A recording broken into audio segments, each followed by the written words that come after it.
We need to talk about the worst form of body shaming that you can experience in a toxic relationship with a narcissistic person. And by the way, this form of body shaming really has nothing to do with inappropriate comments or gestures being made towards your weight, your skin, your hair, this, that, and the other, right? These things can become body shaming, and narcissistic people are fully capable of dishing out all kinds of inappropriate comments there, but it's still not the worst form of body shaming. You see, the worst form of body shaming you can experience in a toxic relationship with a narcissistic person happens to be the absence of any comments. It's not what's being said, it's what's not being said. It's the absence of any connection, it's the absence of any touch, it's the absence of affection, it's the absence of love that fills you with shame as you question what it is about yourself that's creating this distance, this barrier. Not only that, but you become hyper aware of your desires, what you truly want in a relationship, the things that you're not getting, the things that you're starving for, which once again just creates more shame. I could go on and on and on, but I want to save it for this message because there's a lot we're going to get into. And then at the end of this, I'm going to offer you some tips on things you can start doing right now to regain your confidence so that you can prepare yourself to step out, to live, laugh, and love again. Let's get into it. My name is Kevin, and this is Run free and dive into the sky. Now, before I continue, let me remind you that I'm here to support you. Down in the description box right below this video, you'll find access for one-on-one appointments with me. I do take telephone calls and video calls through Zoom, FaceTime, and WhatsApp, so you do not have to deal with the body shaming that comes with narcissistic abuse. You absolutely have someone who you can talk to strategize together to get you to a better place where you can relearn how to live, laugh, and love again. I am here for you. Also, the Rowie does have a private membership available for you where you get daily live support. And this week we are talking more about this body shaming problem. So head on down there. While you're down there, follow me on Instagram at Join the Royal We. Now, let's go. We've got a lot to talk about. We do know that narcissistic people will in fact body shame you with all kinds of various criticisms, and they do it on purpose. They'll make inappropriate comments about your weight, about your hair, about whatever, and we know this, and we know why they do it. They do it out of their own insecurity of losing you. To a narcissistic person in their sick and twisted mind, instead of loving you, they would rather shame you, make you feel like you have no other options, and they believe that that somehow is going to make you stay in the relationship. Because for you to go and experience love and joy somewhere else because they know you're beautiful, they know that you're good, they know you're loving, well, that would just be the death of them because they would cease to exist. We understand their verbal shaming attacks and their body shaming, but again, this isn't the worst form of body shaming that you'll experience. The worst form of body shaming that you're going to experience in a toxic relationship is much deeper than that. And it's out of their lack of love for you, their lack of affection for you, their lack of ability to be intimate with you. This creates a neglect of intimacy. It creates an abandonment of all intimacy. And this is what will destroy you slowly over time. The reason that intimacy abandonment, intimacy neglect is worse than verbal body shaming is because it leaves you in this place of wondering what the problem is. After all, in the beginning of the relationship, everything seemed fine. They seemed affection towards you. And now we know that the reason narcissistic people do that is because, well, it's love bombing. It's not because they love you, appreciate your body, appreciate you, value you. It's more of a conquest. It's, wow, I wonder if I can get that person to do what I want. In other words, they get excited by conquering you more than appreciating your body, more than appreciating your love, more than appreciating anything that you have to offer. But you get into the relationship, and now that they've conquered you, they start to withdraw. They start to hold back. They start to neglect your intimate needs. Now that you're excited and you're in this relationship, they neglect you. They abandon all forms of intimacy, oftentimes without giving you an explanation. So they may not verbally body shame you. They may not tell you that you're fat, you're this, you're that, or the other. They may just start to withhold. They may make comments like, listen, that's all that you want. All you think about is affection. All you think about is touching and, it's too much. Or they might just make lame excuses. I have a headache, or I just don't feel good, or this or that. And we all understand when an excuse happens every now and then, maybe they really are sick, maybe they do have a headache. But when it's day after day, night after night, week after week, month after month, and you haven't been touched in God knows how long, well, now over time, not only are you waiting for the affection that you want, waiting for the affection you believed would be there, waiting for the touch that you believed would be there, not only are you waiting, but you're also starting to question, what is it? Is it something wrong with you? Is there something wrong with your appearance? It's not that they're telling you there is, but you become your own worst enemy. You become your own worst critic. This is something that most empathic people struggle with. We can be our own worst critic when we don't know what's going on, when there's no communication. And narcissistic people are horrible at communication. Now, this does start to become deliberate, because a narcissistic person is in fact going to be able to see that you are longing for something. You're sad. Of course you're becoming sad. You're deprived. You haven't been loved. You haven't been talked to. You haven't been connected with. You haven't been touched. You haven't been hugged. You haven't been kissed. And so yes, you're longing. And the more you start to say, hey, look, can we do this? Can we have some affection? Can we hug? The more you try, the more the narcissistic person is going to see that this is important to you, and then it's going to become deliberate. Now, the narcissistic person has found their ultimate power, if you will, in being able to say, no, it's too much. And guess what? You're not going anywhere. And the reason you're not going anywhere is because you can't really blame them for verbally body shaming you. Instead, you're stuck trying to figure out what you can do to make it better. What can you do to start to reintroduce intimacy? What can you do to entice some affection? What can you do to try to seduce them in the situation? And you can try all kinds of things. You can get your cutest outfit. Shoot, you can come out just butt naked and say, hey, what's up? Remember me? And what you're going to be met with time and time again is that it? Is that what you want? No, I don't want to. Again, not without making any derogatory comments towards you, but just by shutting off and abandoning the intimacy that you desire. This causes you to really start to question yourself first, but it gets a whole lot worse. Let's get into it. It's easy to assign the blame for verbal body shaming, and that can help you get out of a relationship. It helps expose who they are, okay? But when it comes to this abandonment of intimacy, the neglect of intimacy, this type of body shaming that you're experiencing, you don't know who to blame. Because after all, they're not making inappropriate comments. You don't know if the problem is them or if the problem is you. Let's talk about some of the things that you might hear in a toxic relationship that start to create this shame within you.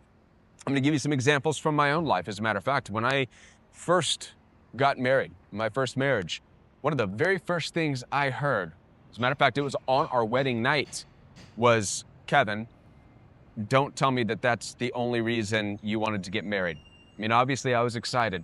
I thought that I had done everything right throughout the courtship process to not go too far, to honor boundaries. And so obviously I was excited. I was ready for affection, for full expression of love that night. And I was met with that comment. Don't tell me this is the only reason you got married. Perhaps I was a little bit too forward and aggressive about it, but still, it was enough to give me enough of a gut punch, enough of a check, enough of a questioning within my own mind. Whoa, okay, maybe I have this wrong. Maybe I have the understanding of marriage and consummation of the marriage, and maybe I have a bad understanding of men and women and this dynamic. So do you see what starts to take place? The seed was planted right away in my marriage of this shame. Immediately, I became ashamed, not only physically, but I became ashamed mentally and emotionally because of my desire. So do you see how this becomes the worst form of body shaming? Because it affects not only your body as you are starving for something you really desire, but that shame starts to now creep into your emotional and your mental and your spiritual well-being as you now become your own worst critic. You become your own worst enemy as you're trying to process what you're not doing right in the relationship, how you're not approaching things the right way in the relationship. In this type of a relationship dynamic, you're more likely to allow the shame to just continue to build within you as you continue to question yourself. What's going on? Are you not attractive enough anymore? Is that part of what's going on? Or are your desires too much? Again, you're left within your own mind trying to figure out what in the world has taken place. What is this strange barrier between you and what it is that you truly desire, which is to express yourself with love and with authenticity and with excitement and with the joy and with affection and with pleasure, and you're denied all of that. And now watch this. It becomes very difficult to even talk about this because you can go to church, you can go to counseling sessions, and what you're likely to hear is, well, you have to be patient. You have to sacrifice these things, okay? A lot of times, like what I heard in my marriage with Christian churchy counselors was, sometimes people bloom sexually or with their affection later in life. And so what this does to you is it causes you to wait. It causes you once again to bring it back onto yourself, the burden, the pain, and the shame back onto you. Because you now believe that you are being the impatient one, you're being the unempathetic one, you're being the non-understanding one in the situation. And all the while, the narcissistic person is building this mechanism of control in your relationship. It's a checkmate. They've got you right where they want you. And don't think for a minute that it doesn't start to become deliberate. The narcissistic person does in fact see that you desire intimacy and affection. And now their joy in the relationship is the power over you in simply being able to say no. Not no in a way that makes you feel bad. It's not no and then verbally attacking your looks. They're not saying, no, you're too fat. No, you're ugly. They're just saying, no, I just don't feel like it. No, I'm not in the mood. No, I'm just not ready. No, is that all you think about? Do you see what's taking place here? And do you see now how the shame can start to creep in your own life? Not only are you battling with the shame of your appearance, maybe you're not sexy enough, maybe you're not working out enough, and so you work your ass off to try to work out and become more sexy, but you're also wondering, do you have a problem with your drive? Is it too high? Are you asking for too much? Are you wanting too much? And so now you're probably going and getting help and seeking counseling to work with your own desires, to learn how to manage your desires. And I'm here to tell you right now, there ain't nothing wrong with your desires. I'm telling you right now that your desires are beautiful, they're natural, they're given to you by God to be used, by the way, to explore in a healthy relationship, to love and to be loved and to give and to receive. This is how you've been designed. This, my friends, is a part of your giftings. It's a part of the talents that God has given you in order to bring joy and happiness, not only to you, but to a willing person, a willing partner who loves you, who loves your expression of love, who can't wait to be with you, who can't wait to lie with you, who cannot wait to get tangled up with you physically. But you've been stuck in a toxic relationship with a narcissist who has you at a checkmate. A checkmate of you're full of shame, you being full of shame physically because you don't feel you look good enough, and mentally and emotionally because you feel as though your desires through your starvation are too much. It's all you can think about now. And now this creates a lot of issues for you. You're kind of stuck and you have two options. Option number one is through your starvation, you can start to seek bad validation from others. And many people do. This is where affairs start to come into play. This is where cheating comes into play. And by the way, this does nothing for your shame. As a matter of fact, you're adding to your shame because you're doing these things in secrecy. Unless you're bold enough to tell your partner, hey, you either take your clothes off and give me some, or I'm going to go and I'm going to let somebody else give me some because there's a line of people who would love to give me some, so it's up to you.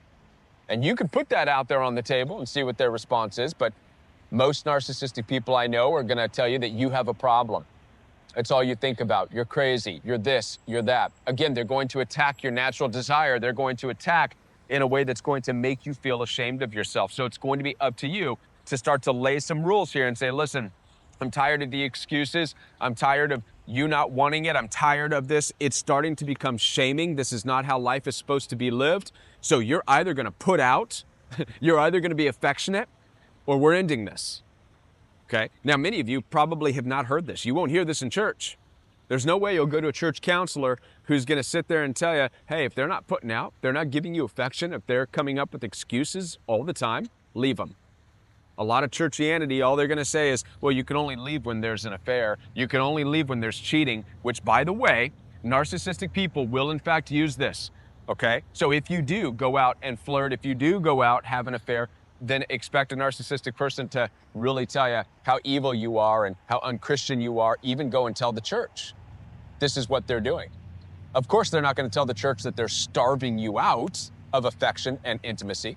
So do you see the trap? Do you see why this is the worst form of body shaming that exists?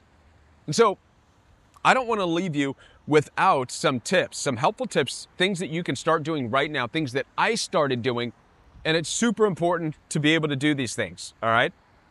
Stay with me. I'm going to share with you how to build your confidence, how to get your sense of joy back, how to get your desire back, and so that even if this relationship ends, which it needs to end, I'm telling you, if you're in a relationship starving and full of shame, it needs to end. You need to allow that to end the relationship. But even if you can't end it right now, I'm going to give you some tips to build your confidence back up. So the first thing that you want to start doing is forming healthy distractions in your life. Get involved in things, community, maybe even your church.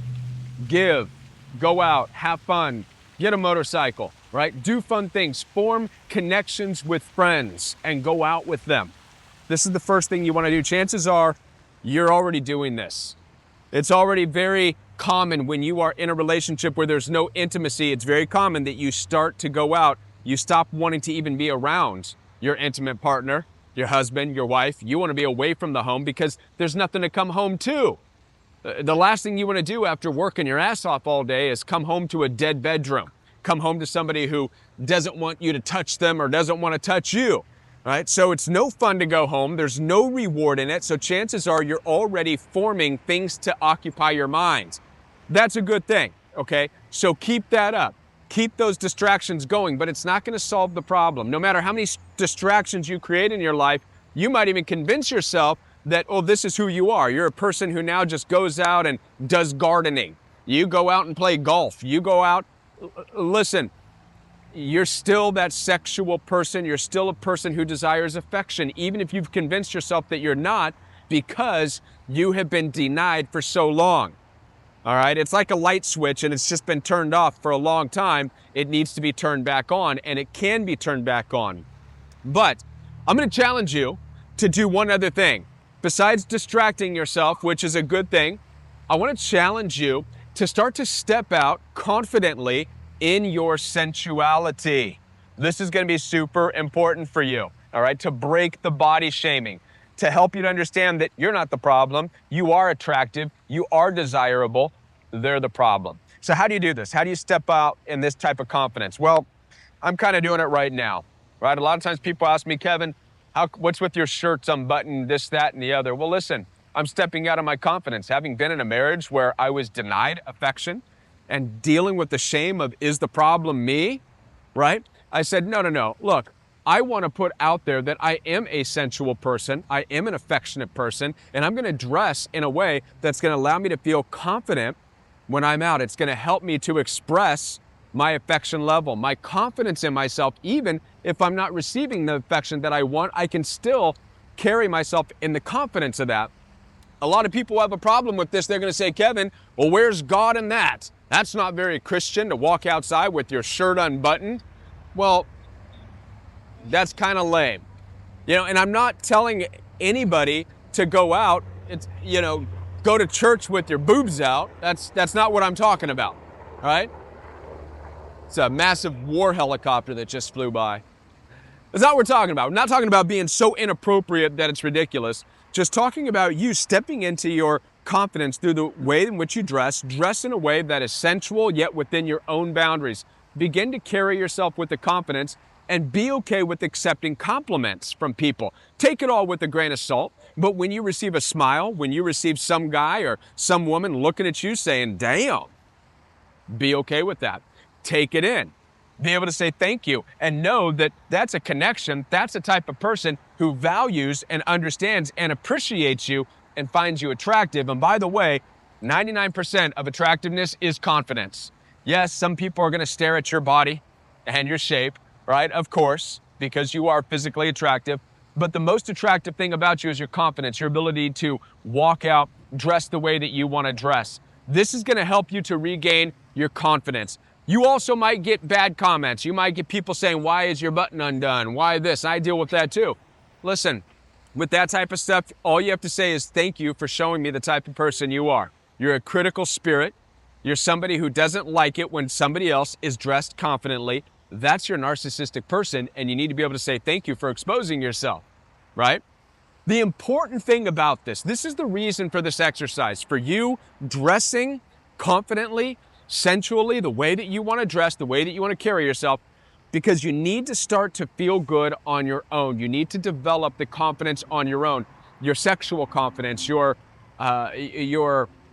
body unashaming confidence, okay? You need to develop this on your own, because when you feel better about yourself, you're going to take better care of yourself. You're going to start exercising more because of your confidence. It's going to motivate you to eat right. It's going to motivate you to take care of this temple. All that you're doing by staying in a toxic relationship, closing yourself off because you feel ashamed because of their lack of touch, because of their neglect, because of their abandonment of the intimacy. If you close yourself off, then you're going to lose motivation to eat right. You're going to lose motivation to exercise. You're going to lose your motivation to live right. You're going to lose all of your motivation. That's the death trap of the toxic relationship. That's a downward spiral. And I don't want that for you, and you shouldn't want that for you. You should want to feel good. You should want to exercise. You should want to eat right. You should want to take care of this temple that God gave you. And if that means that you have to be able to put yourself on display to help you to gain that confidence, then do it. Do it. Unashamed. And watch what happens. I guarantee you, you're going to receive enough validation from the outside to remind you of just how adorable you are, just how lovable you are, how attractive you are, how desirable you are. All right? Now then, I want to make a video talking about dating after a toxic relationship in which you've been denied, and neglected and abandoned as far as intimacy goes, because dating out in that world can be very hard. You can run out and make a mistake right away, and I don't want you to do that. You can go straight to somebody who presents themselves as wanting you physically, and you can go straight to bed with them. And that's not the right thing to do, right? The right thing to do is to develop a plan that's going to allow you to not only build yourself up with your confidence, it's going to help you to learn how to flirt, how to tease, how to have fun, how to be sensual, how to be sexy without crossing your boundaries and giving yourself enough time to get to know somebody. How many of you would like for me to make that video? I would love the opportunity to do that. It's going to definitely be adult rated because I have some adult rated things to talk about in that. Let me know in the comment section if you would like for me to make that video for you, and I definitely will. As I said before, I'm here to support you. So if any of this video resonates with you and where you're at and you're stuck, head on down there, schedule some time with me. Don't hesitate. Let's strategize together. Let's get you out of this body-shamed lifestyle that you're living in, this spiritual shaming, this intimacy shaming, mental, emotional shaming. Let's get you out of that, all right? Let's talk about it. I'll be back with more videos for you. Subscribe to this channel if you haven't already. My name is Kevin, and this is The Royal We.